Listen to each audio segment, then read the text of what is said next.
ये अपने आप को पोएट भी कहते हैं, पोएट बद्री इनका हैंडल है, समझे। को लगा हुआ कविता, और कविता ऐसी झाटू कविता, या हो सकता है कोई साहिल उसके फोन पर गा रहा हो उसके लिए प्रेम गीत, या कि कोई पपिया ने एंट्री मार लिया मित्रों। पपिया घुस गया, चकवा चकोर लहसुन, और उसके बाद अब आ गया पपिया। अब देखिए आगे कवि ने मलय नील में बदल जाना चाहता हूं। मलय नील, समझ रहे हैं? मैं नहीं समझ रहा हूं आप, लेकिन समझिए। या कि कोई पपिया कर रहा हो उसके फोन पर पीयू पीयू। आप फोन करें तो कोई जरूरी नहीं कि बहनचोद उसका फोन खाली। अबे यार क्या क्या चल रहा है? ये बद्री नारायण साले, कविता मत लिखियो। ये क्या लिख रहा है तू? इतने दिनों से मैंने गुस्से में गाली देना छोड़ दिया, ये मैं खुशी के मारे गरिया रहा हूं इसको। एक ये बद्री नारायण है, इन्होंने जो है बद्री नारायण का देखिएगा, बद्री नारायण टिस का Tata institute of social sciences जो है, ठीक है, उसका वो है क्या कहते हैं, वीसी बना दिया गया। और कौन बनाया होगा? धर्मेंद्र प्रधान ही बनाए होंगे। और ये हीरा आदमी, एकदम हीरा आदमी। पहले देखिए कि वीसी के स्तर का व्यक्ति, उसकी अंग्रेजी पढ़िएगा जो उसने शेयर किया पहले। My take on some unnoticed facts and dimension, dimensions नहीं, समझ रहे बात, मतलब अंग्रेजी बेचारे को नहीं आती है, तो जिस हिसाब से बना है, जब आप चाटुकारिता से कुछ बन जाते हैं तो अंग्रेजी हिंदी का कोई मतलब रह नहीं जाता है ना। वामपंथी हैं, बताऊंगा इनकी पूरी कहानी में बताऊंगा। My take on some unnoticed facts and dimension of UGC equity regulation. Regulations हैं, एक रेगुलेशन नहीं है। डायमेंशंस होना चाहिए, फैक्ट्स यदि आपने लिखा है, माईटेक का एम जो है कैप्स में होना चाहिए। मैं ये क्यों, ये छिद्रान्वेषण नहीं कर रहा हूं मैं। यदि तुम वाइस चांसलर हो किसी यूनिवर्सिटी के, and that too of TISS, Tata institute of social sciences, और तुम यदि इस स्तर की अंग्रेजी लिख रहे हो जो 2 कौड़ी की है, तुम अपना पहला वाक्य का पहला अक्षर तुम कैप्स में नहीं लिख सकते हो, तुम्हें प्लूरल और सिंगुलर का पता नहीं, सब्जेक्ट वर्ब एग्रीमेंट क्या होता है वो नहीं आता तुमको, और तुम वीसी बने बैठे हो, तो पहले तो इस ट्वीट को पढ़ करके मैं नहीं मानता कि ये वीसी योग्य है ना। ये घटिया 2 कौड़ी का आदमी है, वो भी मैं साबित करूंगा। इस पे जो है, सॉरी, इस पे जो है लोगों ने लगाया कम्युनिटी नोट कि ये जो बोल रहा है ना कि UGC sought to protect all form from discrimination, ये फर्जी बात है। रियलिटी ये है कि सुप्रीम कोर्ट ने स्टे किया है और बोला उस प्रोविजन को prima facie vague, omnibus and capable of misuse, और caste discrimination defined only against SC ST OBC excluding general caste victims, risks reverse bias, false complaints and campus division not harmony, no provision for false complaint. ठीक है जी, ये यहां पे लिखा हुआ है बद्री नारायण ने पूरा।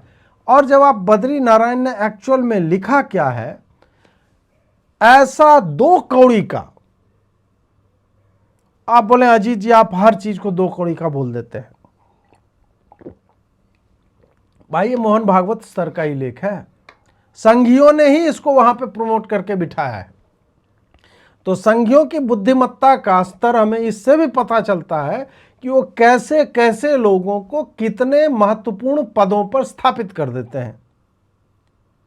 तो बद्री नारायण तिवारी जी जो हैं वो यहां पे स्थापित हो गए, और जो उन्होंने लिखा है वो 8वीं कक्षा का बच्चा, यदि उसे कहा जाए कि भाई तू यूजीसी पे जो चल रहा है उसमें बड़ाई में मोदी जी के लिख दे, प्रो में तुम्हें लिखना है, डिबेट हो रहा है स्कूल में, प्रो में, वो इससे अच्छा लिखेगा। और इसने जिस स्तर का लिखा है वो मैं यदि एडिटर होता तो I would not accept it. ये किसी से लिखवा करके ऐसे ही डाल दिया गया, ठीक है, और बहुत प्राउडली इसने शेयर किया था। अब इस व्यक्ति के इतिहास में थोड़ा सा आप यदि जाओगे तो 2016 में ये संघ और भाजपा के बारे में क्या कह रहा था, सुनिए। तो सामाजिक समरसता कैंपेन की प्रक्रिया है, जो गांवों में सामाजिक समरसता का अभियान आरएसएस ने शुरू किया, बीजेपी ने शुरू किया। नाम तो सामाजिक समरसता है, लेकिन अगर आप सामाजिक समरसता कैंपेन की मीटिंग्स को अटेंड करें तो आप देखेंगे कि वो सामाजिक घृणा अभियान है। उसमें एक तरह से किस तरह से घृणा पैदा की जा रही है उसकी भी बात मैं आपको बताऊंगा कि कैसे वो हो रहा है।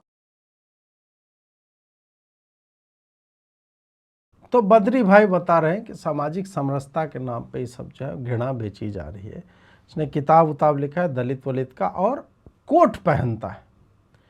इसको न हिंदी आती है ठीक से, और अंग्रेजी तो आपने देख लिया रद्दी लिखता है। इसके ट्विटर पे आप चले जाओ, बहुत ही वाहियात अंग्रेजी ये लिखता है। मतलब एक लाइन में यदि, एक पंक्ति में यदि तुम 3 त्रुटियां कर सकते हो एक पंक्ति में, and being a bloody vice chancellor, ना भाई तुम थूकने योग्य भी नहीं हो। उस हिसाब से तुम पे थूका भी नहीं जा सकता तुम्हारे ज्ञान पे।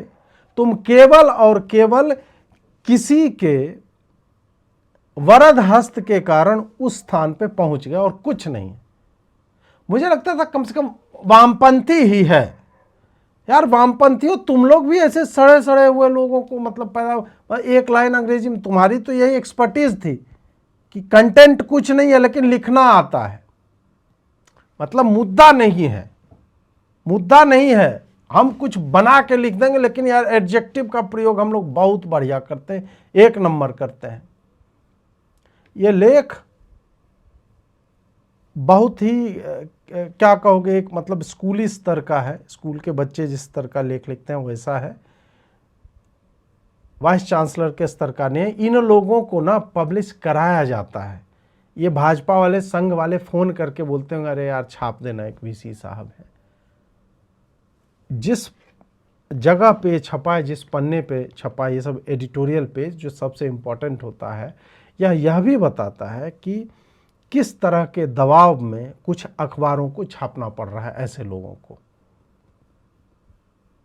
कोट पैंट आप पहन लीजिए, अंग्रेजी थोड़ा भी मतलब संघियों से थोड़ी अधिक अच्छी अंग्रेजी आप बोलेंगे, तुरंत बोलेंगे आइए समोसा, चाय समोसा करते हैं जी, आइए, और फिर आपको वीसी उसी भी बना देंगे। कोई नहीं पास्ट क्या है, कुछ नहीं, कोई बैकग्राउंड, ये सब अब नहीं चलता है जी। सूट पहन लीजिए, अंग्रेजी बोल दीजिए, शीघ्र पतन का शिकार हो जाते हैं कुछ लोग तुरंत। अरे यार मतलब वीसी बनोगे, सैलरी की बात कर लें क्या, ऐसे करके बात करते हैं संघ वाले। वीसी बनोगे तो ऐसे ही कह के इनको जो है वीसी जो है बना दिया इस चिरकुट को। मतलब ये गीकी गाय बेचारा, लेकिन चिरकुट बोल दो भाई, आज आप एक भी बार नहीं बोले। ये है, और ये अपने आप को पोएट भी कहते हैं। पोएट बद्री इनका हैंडल है, समझे, को लगा हुआ कविता। और कविता ऐसी झाटू कविता, झाटू का प्रयोग मैं गाली के लिए नहीं कर रहा हूँ। झाटू एक विशेषण है जो जैसे घटिया, 2 कौड़ी का, ये सब आप जब विशेषणों की श्रृंखला बनाएंगे, झाटू उसमें भी सबसे मतलब मन जिसको देखते खिन्न हो जाए उसको झाटू कहते हैं। वो पदार्थ भी हो सकता है, सेवा भी हो सकती है, उसके गुणवत्ता को झाटू कहा जाता है। तो इसे गाली ना माना जाए, मैं तो नहीं मानता। तो एक झाटू कविता जो इन्होंने लिखी, और बीबीसी की एक, अब छोड़िए, अब महिलाओं को मैं इसमें नहीं लाना चाहूँगा, बट बीबीसी वाली एक वॉइस दी और उन्होंने चलाई भी। अब कविता पढ़ेंगे तो आपके यदि कुछ जहाँ जहाँ आग लग सकती हैं लग जाएंगी। कविता की पंक्तियाँ आप सुने, आप उसे फ़ोन करें तो कोई ज़रूरी नहीं कि उसका फ़ोन खाली हो सकता है उस वक्त वह चांद से बतिया रही हो या तारों को फ़ोन लगा रही हो, वह थोड़ा धीरे बोल रही हो, संभव है इस वक्त वह किसी भौरे से कह रही हो अपना संदेश। एक कविता मैंने कुछ दिन पहले आप लोग को वामपंथियों पे सुनाई थी ना। देखिए, कविता जब होती है तो एक उसमें स्ट्रक्चर होता है कि आप A to B पहुंचना चाहते हैं, ठीक है। जैसे यहाँ पे आप आरंभ करोगे, मैं ये नहीं कह रहा हूँ कि कविताएं फ़ोन कॉल पे या प्रेमिका से बातचीत पे इस पे नहीं लिख सकते, बिल्कुल लिख सकते हैं, लेकिन उसमें स्टैंजा बाय स्टैंजा एक आरोह होना चाहिए। आरोह मतलब एक आर्क टाइप का बने कि वो कविता कहीं जा रही है। इस कविता में क्या हो रहा है, इस कविता में हो रहा है कि कवि को इंटर मारना आता है। कवि को पता नहीं कि वो क्या कर रहा है, कवि को बस ये कि मैंने अपने उसमें लिखा है हैंडल में पोएट बद्री, तो मैं भाई बद्री द कवि हो गया हूं, ठीक। अब बद्री द कवि हो गया तो कवि होने का इसने लोड ले लिया है। और कवि होना तक ठीक होता है कि आप कभी कभार कोई कविता जो है आ गई आपने लिख दी, लेकिन कवि होने के जब आप लोड ले लेते हो ना, तब आप इसी तरह की झाटू कविताएं करते हो। आइए कविता को पुनः जो है हम लोग दर्शन करें कविता का। आहा, इसमें मैं अपना फोटो भी लगा लेना चाहूँगा नीचे में। तो कवि कहना चाह रहा है कि आप उसे फ़ोन करें तो कोई ज़रूरी नहीं कि उसका फ़ोन खाली हो सकता है उस वक्त वह चांद से बतिया रही हो या तारों को फ़ोन लगा रही हो, वह थोड़ा धीरे बोल रही है, संभव है वह इस वक्त किसी भंवरे से कह रही है अपना संदेश। अब यहाँ पे कवि यह मतलब चांद तारे, ठीक है, यहाँ तक तो ठीक है कि आप चांद या तारे से बतिया रही हो, यहाँ तक मतलब यह है कि फ़ोन खाली नहीं है, कवि ये कहना चाह रहा है। यहाँ तक मैं समझ रहा हूँ कि चांद से तो नेचर से वो जुड़ना चाह रही है, और नेचर में भी सेलेस्टियल बॉडीज जो है ऊपर में, वहाँ तक चांद और तारे रात्रि काल में होते हैं। और फिर आगे ये भंवरे पे, वह किसी भंवरे, यहाँ पे कवि ये भी कह सकता था कि कूड़ा गाड़ी के ड्राइवर से संभव है वह अपने कूड़ा उठाने को कह रही हो। इसमें संभव है पे कवि ने बहुत अधिक बल दिया है। आगे संभव है और हो सकता है पे, अब कवि कहते हैं कि हो सकता है वह लंबी, बहुत लंबी बातों में मशगूल हो सकता है एक कटा पेड़ कटने पर होने वाले अपने दुखों का उससे कर रहा हो बयान, बाणों से बिंधा पखेरु मरने के पूर्व उसे अपनी अंतिम बात कह रहा हो। बैगन क्या है ये, बहुत लंबी बातों में मशगूल हो, एक कटा पेड़ कटने पर होने वाले अपने दुखों का बयान कर रहा हो, बाणों से बिंधा। ये क्या होता है ना कि इन लोग को लगता है कविता यार सिगरेट छल्ले और ये सब होता है। एक ये वाली कविता होती है नॉस्टैल्जिक, एक दिन मैंने की थी। एक कविता होती है दोस्तों, उसमें सिगरेट छल्ले नहीं होते, उसमें होता है घास पर पड़ी ओस की बूंद, सूर्य की किरणें, पशु पक्षी का कलरव, समझे, मतलब तत्सम निष्ठ शब्दावली उसमें होती है। फिर एक कविता ये होती है बाणों से बिंधा हुआ खग, यहाँ पे वो मतलब पखेरु, समझ रहे हैं बात, तद्भव में भी थोड़ा सा ये घुस रहे हैं। एक ये भी होता है। तो ये आप फोन करें तो हो सकता है एक मोहक गीत आपको थोड़ी देर चकमा दे, मतलब रिंगटोन बज रहा है, कवि बहुत मतलब गहराई में जाके लिख रहा है, ठीक है, चकमा दे और थोड़ी देर बाद नेटवर्क बिजी बताने लगे। यह भी हो सकता है एक छली उसके मोबाइल पर फेंक रहा हो छल का पासा, पर यह भी हो सकता है कि एक फूल उससे कांटे से होने वाली अपनी रोज रोज की लड़ाई के बारे में बतिया रहा हो। कभी गहरा उतरता जा रहा है, फूल अब कांटे से लड़ रहा है।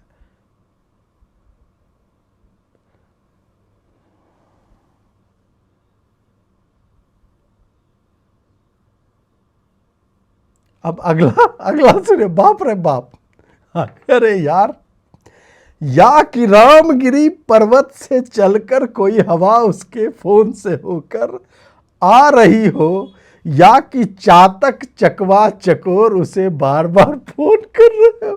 साला, ए भाई ये क्या चल रहा है ये।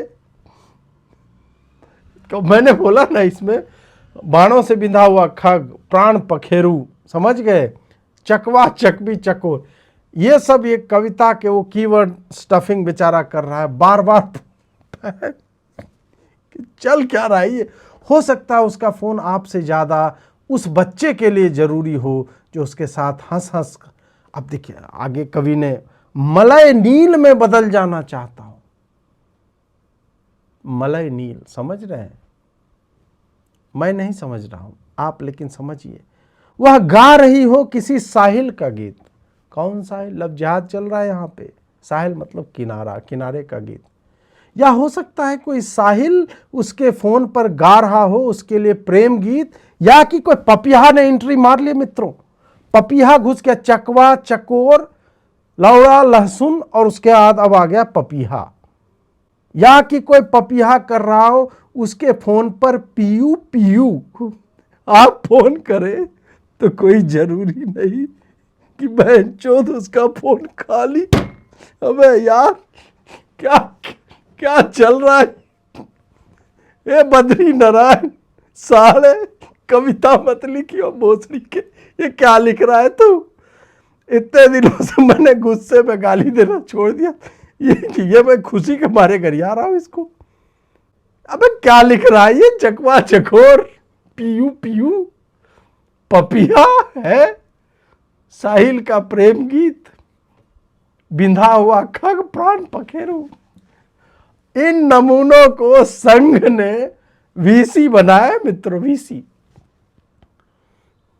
इसकी हिंदी भी 2 कौड़ी की है, अंग्रेजी की तो मां जो है इसने। ये लोग वाइस चांसलर के पद पे हैं। इस कविता को आप अनंत काल तक ले जा सकते हैं। या कि वो पी रही हो एक पारदर्शी ग्लास से पानी,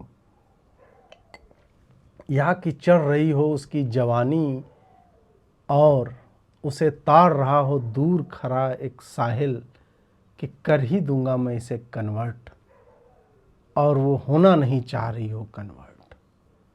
वो जय भीम चिल्ला रही हो और आपके फोन में वो आवाज न जा पा रही हो क्योंकि वो उस वक्त किसी और के साथ खेल रही थी जय भीम जय भीम। या कि वो एक नीले थर्मस में ठंडा जल गर्म जल के साथ मिलाकर एकाकार होते हुए किसी चंद्रमा की ओर देखते हुए शरद पूर्णिमा में पानी को एक्सपोज करते हुए अपनी नाभि में उस किरणों को टच करा रही हो कि जरा जरा touch me touch me touch me, जरा जरा किस मी किस मी किस मी, ओ ये बद्री नारायण कवि। हे भगवान, ये क्या हो रहा है? हे कृष्ण, हे राम, हरि नाम जगन्नाथ महानंदी, ये क्या हो रहा है भाई? ऐसे लोग साला वाइस चांसलर बने हुए हैं। मोदी जी, मैंने आपका नमक खाया है, आप मुझे गोली मार दीजिए। किन लोगों को कहां बिठा दिया मोदी जी आपने? आप लोग जानते हो वामपंथियों सबसे ज्यादा जो हम लोग गरियाते हैं ना, गोबर कहते हैं। आप लोग कहते नहीं, गोबर मत कहो, हमें गोबर का ढेर कहो। हम ऐसे ऐसे नमूनों को वाइस चांसलर बना देंगे।